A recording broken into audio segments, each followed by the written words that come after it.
जो ज्ञानी महात्मा है उनका अनुभव कैसा होता है, तो उनके अनुभव की नकल हमको करनी है। देखो, दो बातें स्पष्ट होनी चाहिए। ज्ञान अपने लिए है, वेदांत अपने पर लगाना है। जगत के साथ प्रेम, भक्ति, सेवा, समर्पण।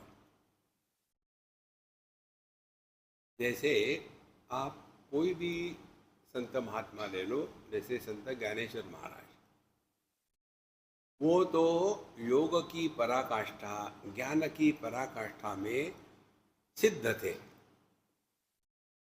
लेकिन उन्होंने किसी को भी ये ज्ञान की बातें नहीं बताई। सबके लिए एक ही कहा उन्होंने, हरि मुखे मणा, हरि मुखे मणि, भगवान का नाम लो। नहीं तो क्या हो जाता है कि भगवान शंकराचार्य का एक ग्रंथ है सदाचार, उसमें ये विचार आता है,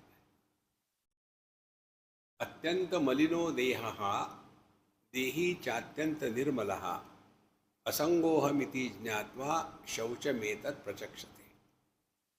देह अत्यंत मलिन है, जो देही है वो अत्यंत शुद्ध पवित्र है, निर्मला। और ये देही निर्मल कैसा है? असंगोहम, यह मैं हूं, इति ज्ञात्वा, इसको पहचानने के बाद फिर हमने वास्तव में शौच का पालन किया है। देखो, शौच का अर्थ दो प्रकार से होता है। एक तो बाहर की साफ सफाई, जिसको क्लीनलीनेस कहते हैं, और अंदर का पावित्र्य। ये दोनों बातें, बाहर की साफ सफाई और अंदर का पावित्र्य, इन दोनों को मिलकर के जो होता है उसको शौच कहते हैं। हॉस्पिटल में साफ सफाई होती है, लेकिन अंदर का पावित्र्य नहीं होता। देखो, पेशेंट आया, डॉक्टर साहब मेरे सर में दर्द है, बैठो, एडमिट हो जाओ, ऑपरेशन करना पड़ेगा। क्या ऑपरेशन किया? किडनी निकाल ली। उसको क्या पता क्या निकाल लिया? तो वहाँ साफ सफाई है, लेकिन इंटेंशंस आर नॉट प्योर। शौच में तत् प्रचक्षण। तो ये साधना अपने लिए बताइए, अत्यंत मलिनो देहा, देहात्म भाव की निवृत्ति और अपने को पहचानना, ये अपने लिए साधना है। तो दुनिया के साथ, दुनिया का भी तो देह है, अत्यंत मलिनो देह, हटो यहां से। नहीं, देही देवालय प्रोक्ता,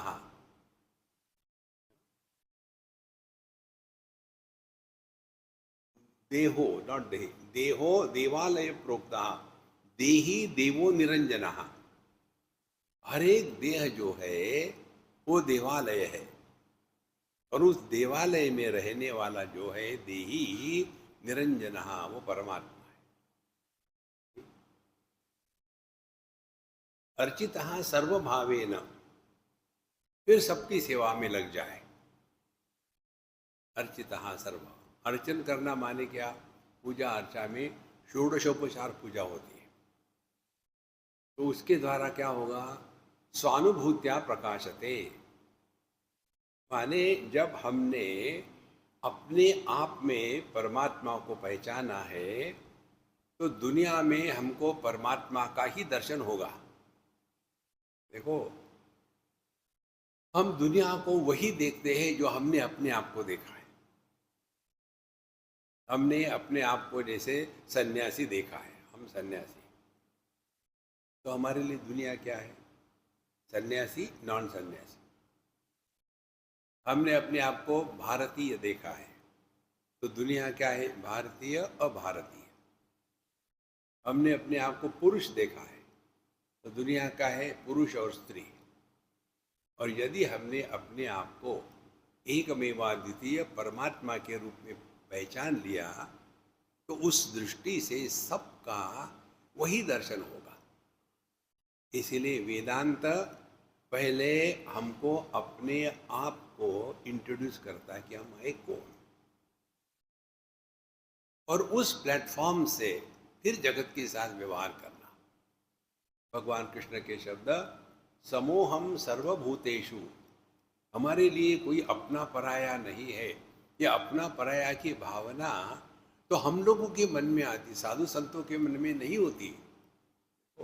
हमको ही लगता है कि महाराज जी हमसे बहुत प्रेम करते हैं, हमको ही लगता है महाराज जी हमसे गुस्सा करते हैं। उस बेवकूफ़ को पता भी नहीं चलता कौन कर रहा है, क्या कर रहा है, वो तो अपने में मस्त है। देखो संतो, इसीलिए यह प्रौढ़ानुभूति, यह ज्ञानी, जो प्रौढ़ ज्ञानी है, जो ज्ञान वृद्ध है, उनकी अनुभूतियां है। अब इनके अनुभूतियों का जीपीएस लेकर के हमको अपने साधना का मार्ग चलना है। तो क्या है उनका अनुभव? स्वप्न द्वैतवद एव जागृतम अपि द्वैतम मनोमात्रकम। स्वप्न क्या है? उसमें द्वैत का संसार है, एक अनुभव करने वाला और एक अनुभव किया गया। कभी आपने सोचा का हमारे दिमाग उल्टा चलता है, आप जैसे सोचा वैसे हम नहीं सोचते। आपका सपना ब्लैक एंड व्हाइट होता है कि कलरफुल होता है? करो चिंतन। कल के सपने में आपने कौन से कपड़े पहने थे? वो भयानक सपना था, एक बड़ा शेर आया। वो तो ठीक है, लेकिन कपड़े कौन से पहने थे? देखो कितना आनंद है। उसके बारे में हम चिंतन भी नहीं करते, क्योंकि यार वो सपना था, छोड़ दो, क्या फर्क पड़ता है कौन से कपड़े पहने थे। इसी प्रकार से स्वप्नवत एव जागृतम अपि मनोमात्रकम, जैसे स्वप्न का द्वैत मन का ही खेल है, वैसे ही जागृत का द्वैत भी मन का ही खेल है। इसलिए अपने जीवन का विश्लेषण करके सीखने के लिए पूरा जीवन लेना चाहिए। पूरा जीवन क्या है? जागृत, स्वप्न, सुषुप्ति, समाधि। नॉर्मली हम लोग विचार करते हैं केवल जागृत अवस्था का। देखो, किसी की सेवा करनी हो तो ये महाराज जी बहुत अच्छा गाते हैं, तो उनके गले की सेवा करें, दबाओ। ऐसे नहीं होता। सेवा करना माने पूर्ण रूप से।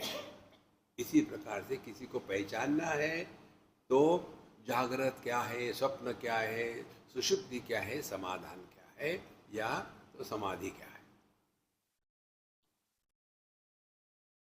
लेकिन हम लोग केवल जागृत को लेते हैं, तो हमारा डाटा कितना है? 1/4।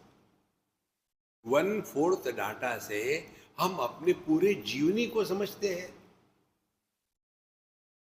देखो, किसी की सेवा करनी है तो केवल गला दबाने से सेवा होगी क्या? केवल खिलाने से सेवा होगी क्या? देखो, तो जब तक के डाटा कंप्लीट नहीं होता तब तक के उसका जो कंक्लूजन है वो भी ठीक नहीं होगा। तो स्वप्नवद एव जागृतम अपि द्वैतम मनोमात्रकम, तो हमको पूरा का पूरा अनुभव करना है। जागृत अनुभव मन के माध्यम से ही होता है। कई बार हम कहते हैं ना, हम सुन रहे थे लेकिन पता नहीं मन भटक गया था और फिर याद आया, अरे मैं कहाँ बैठा। माने हमको स्पष्ट समझ में आता है कि जितने अनुभव होते हैं केवल मन में ही होते हैं, देह को कुछ अनुभव नहीं होते।